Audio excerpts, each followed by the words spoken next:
আজকে আমি রান্না করব আলু দিয়ে ডিম ভাপা। তো এখানে আমি ডিমটা ভাপিয়ে নিয়েছি। তারপর নিয়েছি এখানে পেঁয়াজ কুচি, লঙ্কা কুচি, ধনেপাতা কুচি আর নিয়েছি টমেটো কুচি। তো এখন আমি এই আলুগুলো কেটে নেব।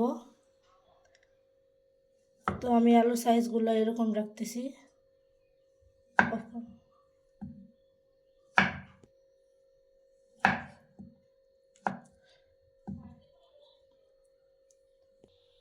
তো আলুগুলো আমি এভাবে কেটে নিয়েছি, এখন ভাজবো।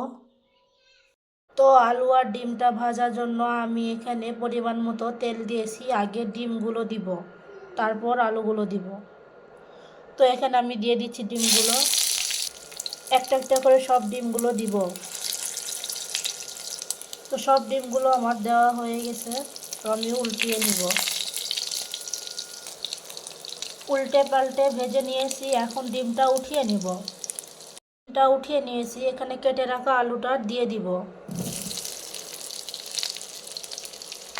সামান্য কালার হওয়ার জন্য এখানে আমি হলুদ দিচ্ছি।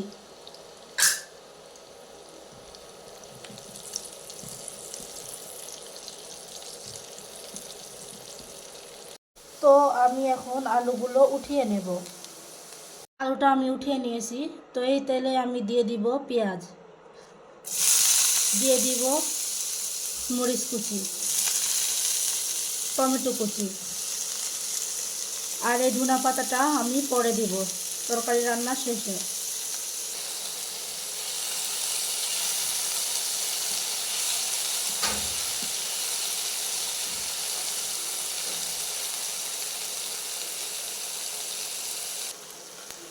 এখানে দেব স্বাদ মতো লবণ, হলুদ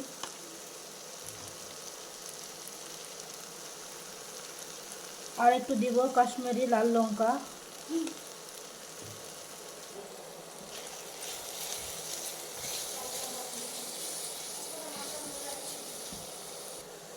হালকা পানি দিয়ে মশলাটা কষিয়ে নেব।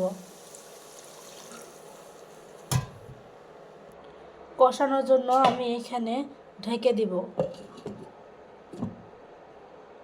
ঢাকনাটা উঠিয়ে আলুটা দিয়ে দিব। মশলাটা কষানো হয়ে গেছে, ভেজে রাখা আলুটা দিয়ে দিব। লাড়িয়ে নেব।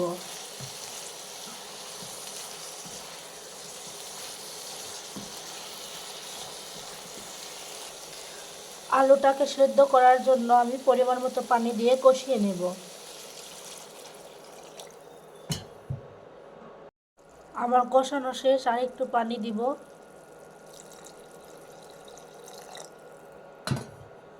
এখানে পানিটা ফুটে গিয়েছে, আমি ডিমটা দিয়ে দিব।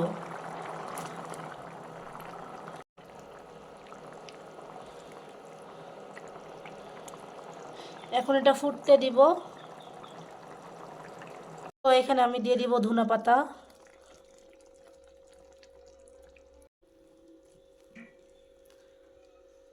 আমার রান্নাটা প্রায় শেষের দিকে। ফাইনালি আমার তরকারিটা রান্না শেষ। তো কেমন হয়েছে কমেন্টে জানাবেন। তো ভিডিওটা শেষ পর্যন্ত দেখার জন্য ধন্যবাদ। ভালো থাকবেন, সুস্থ থাকবেন। পরবর্তী ভিডিওতে আবার দেখা হবে। আল্লাহ হাফেজ।